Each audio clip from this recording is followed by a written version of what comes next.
అమెరికాలో న్యూ ఓర్లీన్స్లో విషాద ఘటన చోటు చేసుకుంది. న్యూ ఇయర్ రోజున జనంపైకి ఓ వ్యక్తి కారును పోనిచ్చాడు. పికప్ ట్రక్ జనాలపైకి దూసుకెళ్లడంతో పలువురు మరణించినట్లు తెలుస్తోంది. నిందితుడైన వ్యక్తి జనాలపైకి కాల్పులు జరిపినట్లు సమాచారం. బోర్బన్ స్ట్రీట్ ఐబెర్విల్లే కూడలిలో న్యూ ఇయర్ వేడుకలు జరుపుకుంటున్న జనాలపైకి ట్రక్ దూసుకెళ్లింది. ఈ సంఘటన తెల్లవారుజామున 3:15 ప్రాంతంలో జరిగింది. ఈ ఘటనలో 15 మంది మరణించినట్లు అమెరికా పోలీసులు నిర్ధారించారు. 30 మంది వరకు గాయపడినట్లు సమాచారం. దాడి అనంతరం నిందితుడిని పోలీసులు మట్టుపెట్టారు. టెక్సాస్ కి చెందిన 42 ఏళ్ల సంసుద్దీన్ జబ్బర్గా నిందితుడిని గుర్తించారు.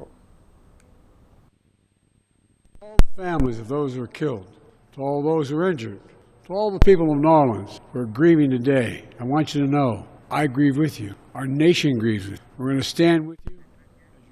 న్యూ ఓర్లీన్స్లో దాడి వెనుక కేవలం సంసుద్దీన్ జబ్బర్ మాత్రమే ఉన్నాడని తాము అనుకోవడం లేదని FBI ఏజెంట్ అలెథియా డంకన్ అన్నారు. అతని కదలికలతో పాటు కొన్ని రోజులుగా జబ్బర్ ఎవరెవరితో మాట్లాడాడు అనే విషయంపై దర్యాప్తు కొనసాగుతుందని చెప్పారు. 72 గంటల్లో జబ్బర్ ఎవరినైనా కలిశాడా అన్న దానిపైన విచారణ జరుగుతుందని చెప్పారు. నిందితుడు పికప్ ట్రక్ను రెంటుకు తీసుకున్నాడని FBI పేర్కొంది. వాహనంలో ఒక ISIS జెండా ఉందని, ఉగ్రవాద సంస్థలతో అనుబంధాలున్నాయా లేదా అనే దానిపై విచారణ జరుపుతున్నట్లు FBI అధికారులు వెల్లడించారు. న్యూ ఓర్లీన్స్ దాడిపై అమెరికా అధ్యక్షులు జో బైడెన్ స్పందించాడు. FBI నుంచి నివేదికను ఎప్పటికప్పుడు తెప్పించినట్లు తెలిపారు. నిందితుడు చాలా సంవత్సరాలు ఆర్మీ రిజర్వ్లో పనిచేశాడన్నారు. ట్రక్లో భారీ పేలుడు పదార్థాలు లభించినట్లు తెలిపారు. దాడికి సమీపంలోనే మరిన్ని పేలుడు పదార్థాలను గుర్తించినట్లు వెల్లడించారు.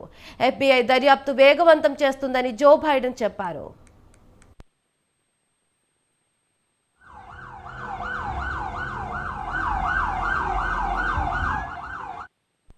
To all the families of those who were killed, to all those who are injured, to all the people of New Orleans who are grieving today, I want you to know I grieve with you. Our nation grieves with you. We're going to stand with you as you mourn and as you heal.